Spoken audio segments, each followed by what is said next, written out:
Welcome to the program. Now we begin with the nomination of Professor Joash Ojo Amopitan, a senior advocate of Nigeria, as the new chairman of the Independent National Electoral Commission. Amopitan's nomination by President Bola Tinubu, which was confirmed on Thursday by the National Council of State, is however subject to the approval of the Senate.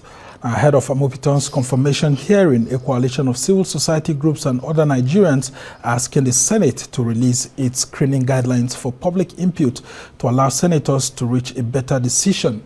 Now, the nomination of Amopitan, who hails from Kogi State, follows the exit of Professor Mahmoud Yakubu from the electoral body after 10 years.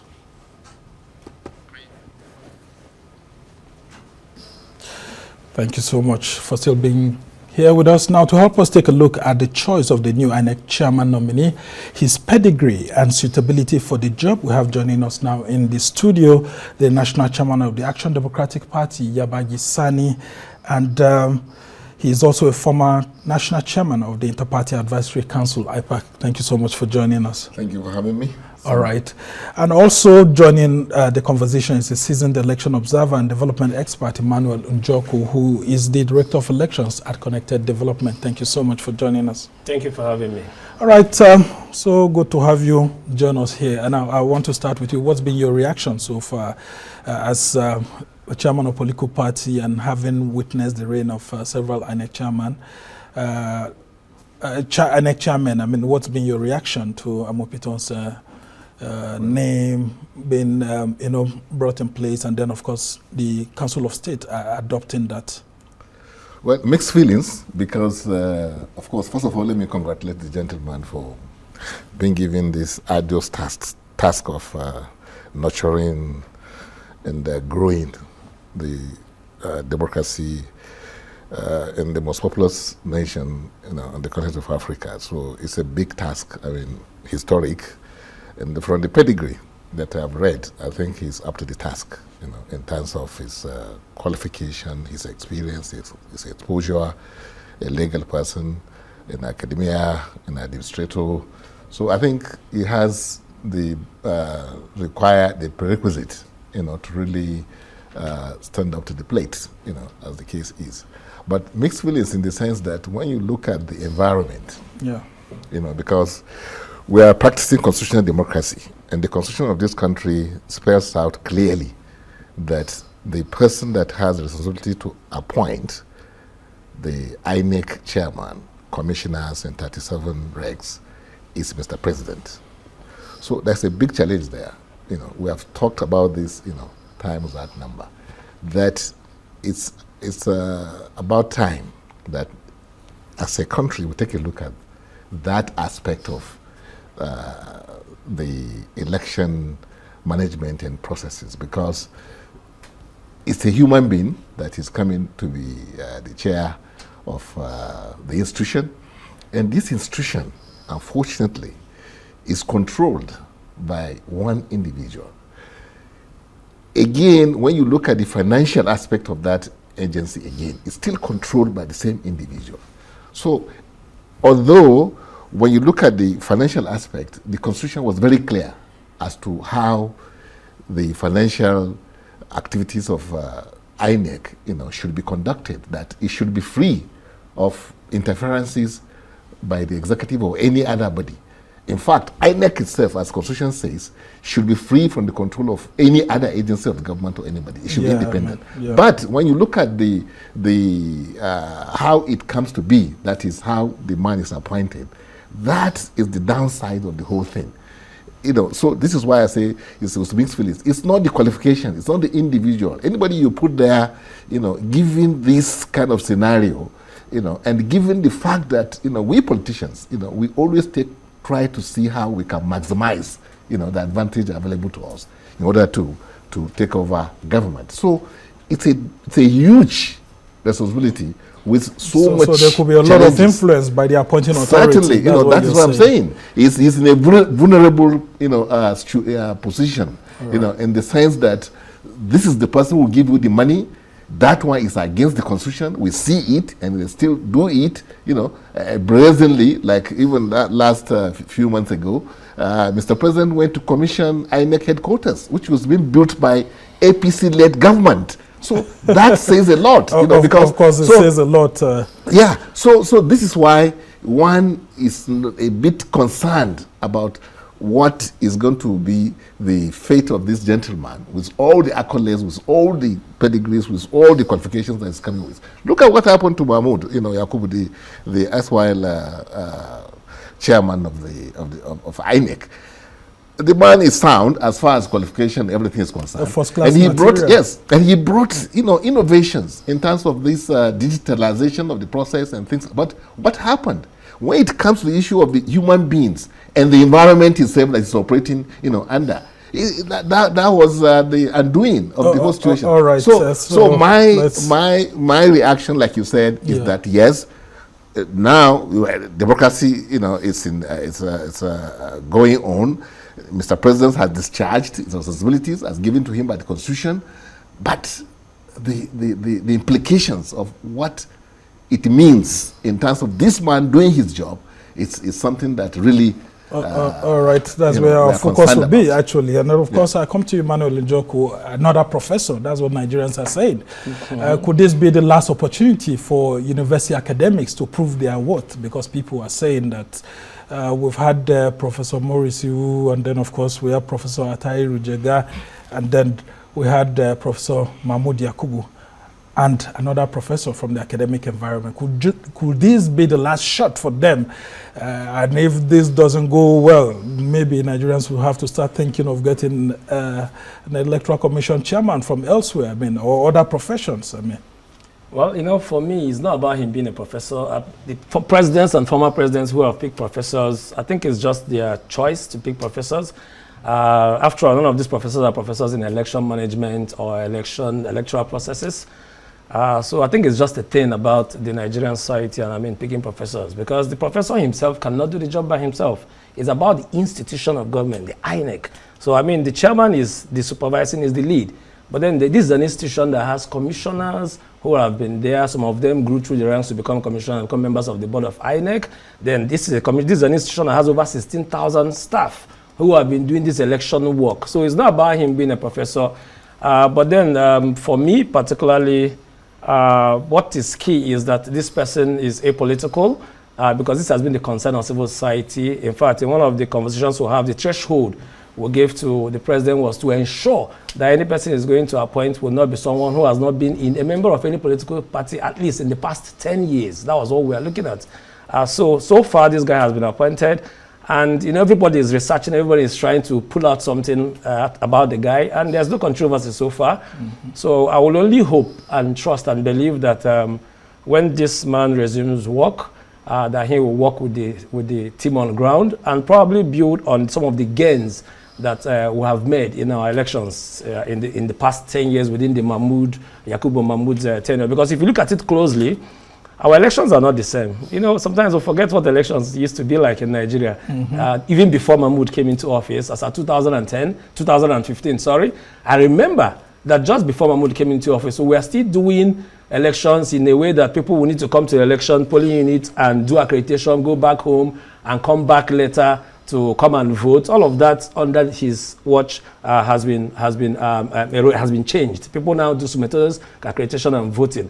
Beyond that, in the past election, it was very difficult for people to also get registered to vote. If you remember, back before Mahmoud came into power, elections, CVR, voter registrations, INEC will always give 10 days or 1 week window for people to do voter registration, and we will give only 2 days to distribute permanent voter cards. These were issues. Before, in the past elections, accreditation fraud was the biggest challenge we had in our elections. But with like you mentioned, the innovations that he brought on board, with some of them, like the beavers, which was a game changer, a big game changer that saw a lot of people that you would think will always win. So let me give an instance. In the 2023 general election, I'm aware that there were 10 sitting governors that ran for office. At that time, there were 19 or 15 former governors who were already in the Senate. So the 19 plus the 10, there were about 28 or 29 former governors and sitting governors who were running for election to become senators.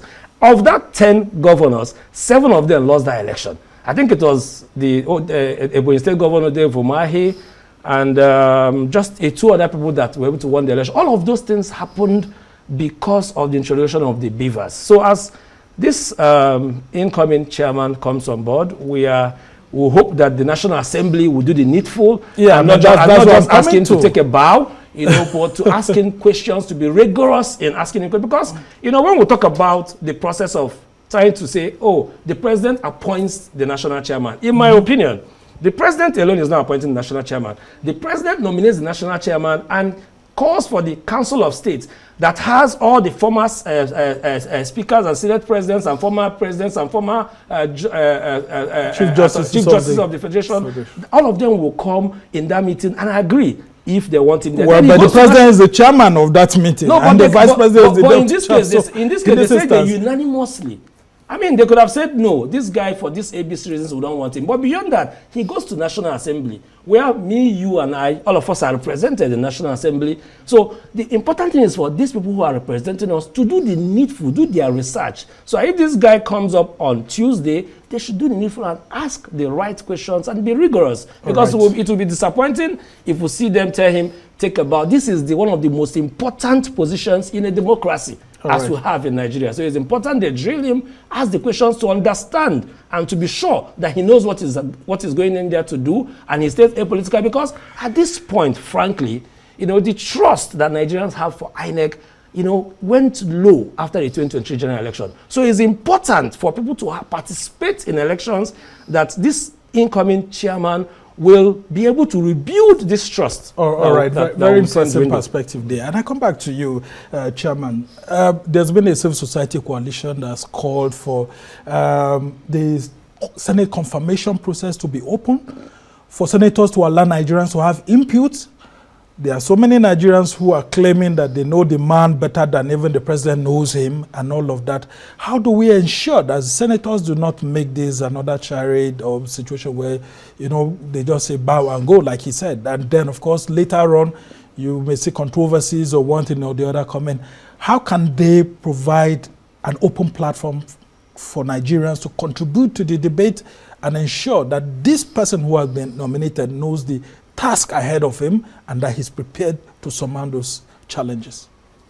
Well, if you look at it from the point of view of a National Assembly that is truly representing the interests of the citizens, maybe this kind of things you are talking about could happen.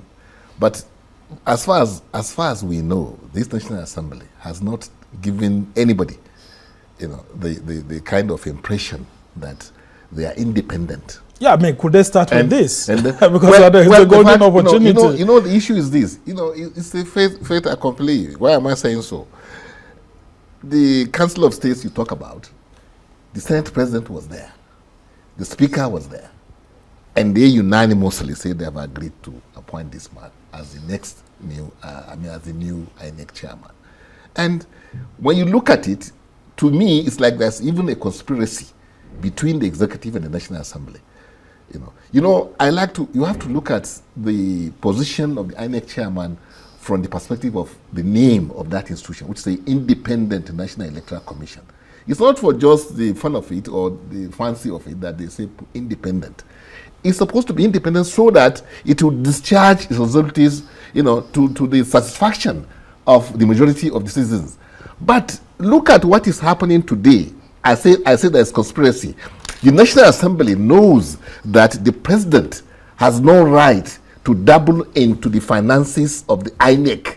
The budget is supposed to go to the National Assembly directly, and they will take the money from the consolidated revenue fund. But today, what is happening under the watch of the National Assembly is that INEC will have to go to Ministry of Finance, submit their papers to the minister, who will now pass to Mr. President, who will edit it and agree or not agree and delay it until they feel that, okay, we should release the money.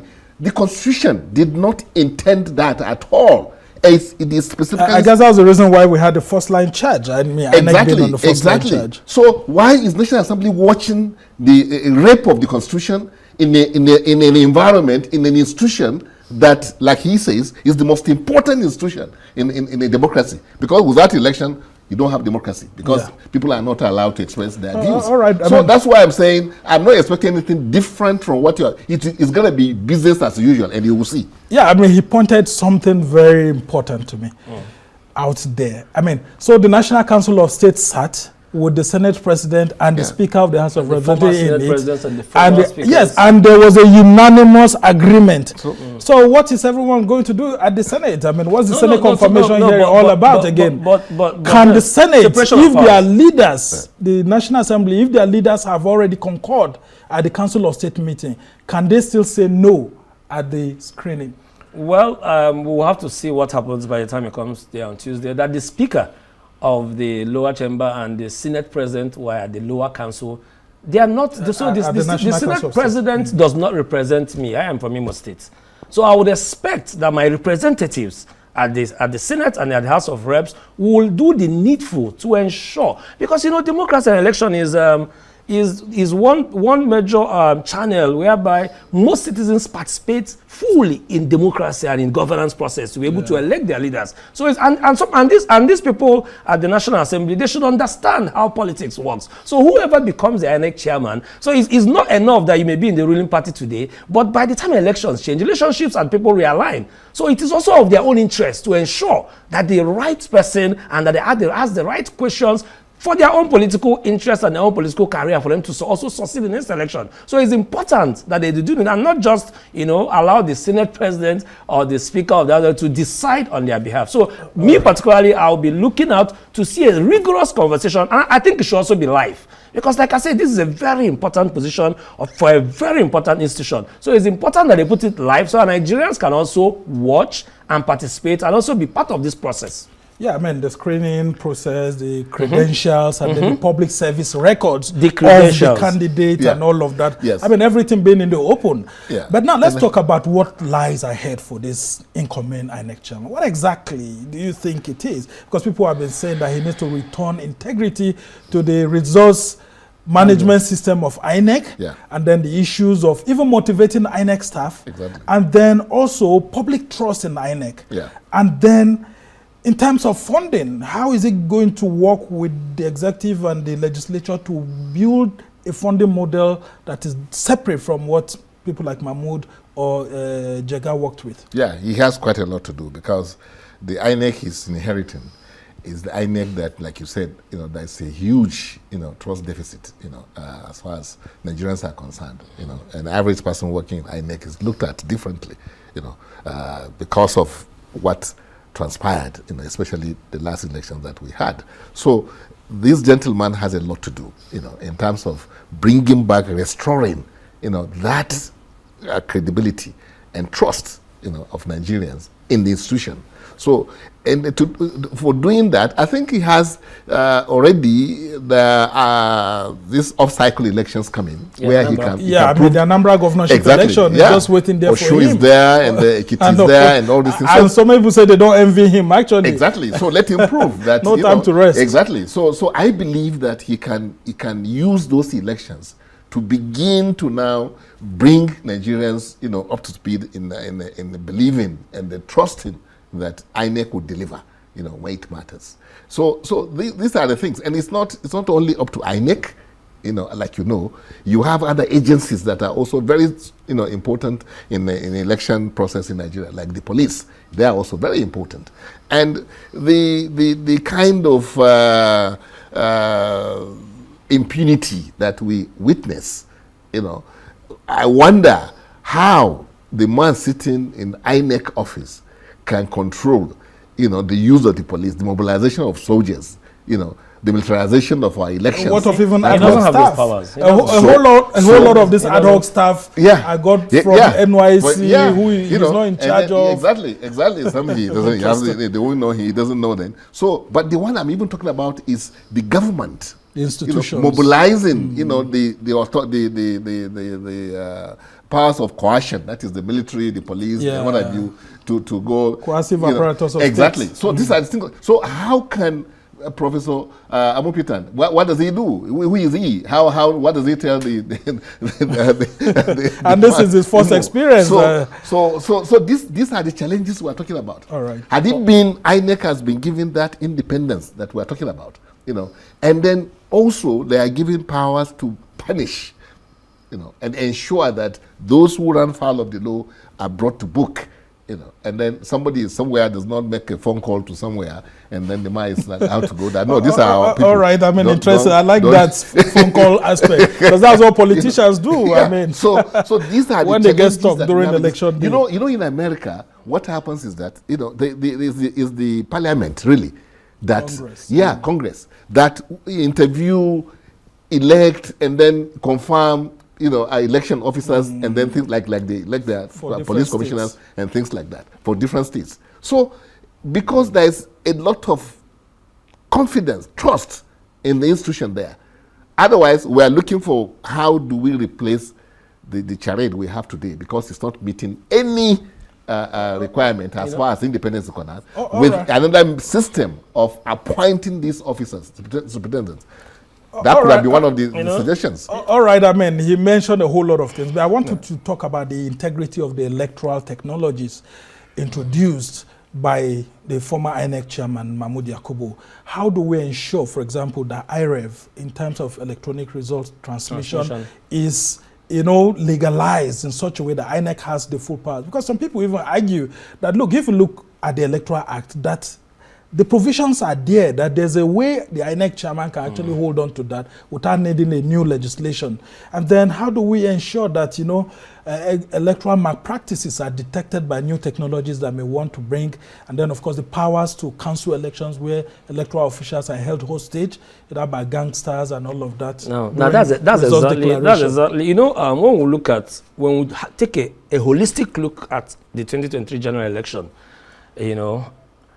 when you ask every Nigerian what was wrong with that election, what everybody seems will talk about is the IREV, the failure of IREV to transmit the presidential election, which was a big deal. Of course, it marred the credibility of election to an extent.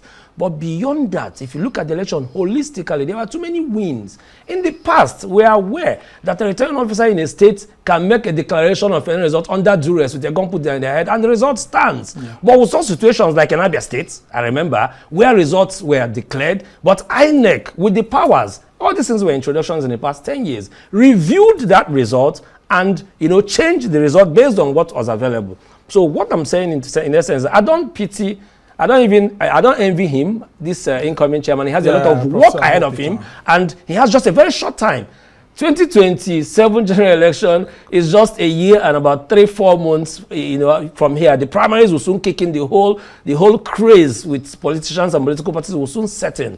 So, but what INEC needs to do, I think, and I don't think INEC is communicating efficiently, because there are lots of wins and gains in the past elections that INEC is not communicating effectively to Nigerians, and which everybody talks about the IREV. Now, going forward, I think what the national chairman should do is to get the National Assembly, because the Supreme Court have given judgments around the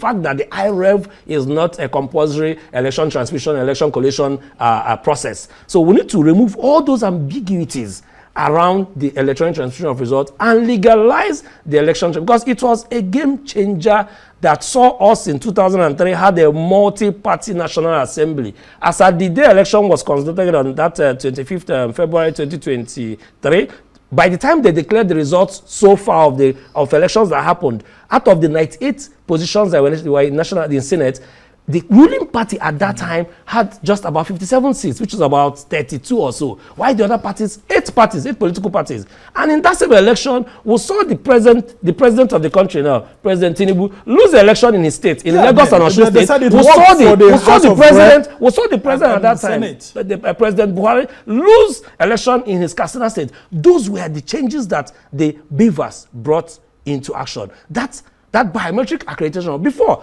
the biggest fraud was accreditation process. People just come, they bring incidents form. If you remember, they will tick all the names and one person will thumbprint. That didn't happen in the last election. So we need to build on that. But importantly, INEC needs to communicate to Nigerians, because every Nigerian, especially young Nigerians who for once trusted in INEC, all they want to know is what happened on 25th February 2025 that those results were not transmitted. So I think that's the burden for this incoming chairman, to find a way to communicate that, so that in communicating that, he can now also talk about the many wins that INEC had in the past 10 years under Mahmoud Yakubu. That way, we can now build trust from that and then take it up from that point. All right, as we try to co-storm with this discussion, I want to talk to you about the issues of bringing an outsider into the electoral process. A whole lot of people have been saying that, I mean, if you bring someone who's been involved in election management before, it may be easier for him as INEC chairman. But when you bring an academic who hasn't directly been involved in election management, it takes them time to be able to settle in, to understand the system and all of that. Should we maybe be considering maybe a retired resident electoral commissioner or INEC, former INEC national electoral commissioner, or someone who has worked within the system? Although I hear that Professor Amopito is a legal expert that has, done some litigation work, but I mean, not directly involved in the field work. Yeah. What do you think of that? Well, Samna, I agree with you. Institutional memory is something that is very important, in management, how you manage the situation. But again, when you take it to that level, of a chairman of an institution like that, you remember he has about 12 or so. 12 commissioners. Yes, 12 national commissioners and then 37 resident electoral commissions. And then also, and the service staff that normally in that organization. So I believe that really if you bring anybody that has sufficient experience and the qualification and mental balance as an administrator, he will succeed. As an outsider? Yes, you see because the people say they keep struggling. No, you see the issue. Okay, for instance, people, when you compare the position of INEC chairman and that of president of a country, it's not that somebody who has been president before that, you always put as the president, isn't it? So I believe that given the kind of qualification and experience and things like that this man has, he is properly positioned to be able to tap on the experience of those who he will meet, in the commission. What is critically important, I'll still go to it, is the underlying factors. Very quickly. Very, very important, yes. That you are already encumbrant. There are encumbrances, of the fact that you have a limit that you can go to, financially, in terms of finances, in terms of even your ability to exercise your powers. This is real. I don't know how people including the staff that work for him. Because if NYC doesn't deploy or you deploy adult staff, so it might make sense. They run away on election day. So even if you bring somebody who has been in INEC before to now become the chairman, I don't know. It could make some difference. But what I believe is that you need somebody who is well comported, like the gentleman that they have brought now, but the environment should not be so vulnerable to the manipulation of politicians as it is today. All right, interesting perspective. Restoring public trust in the electoral process is what we are talking about.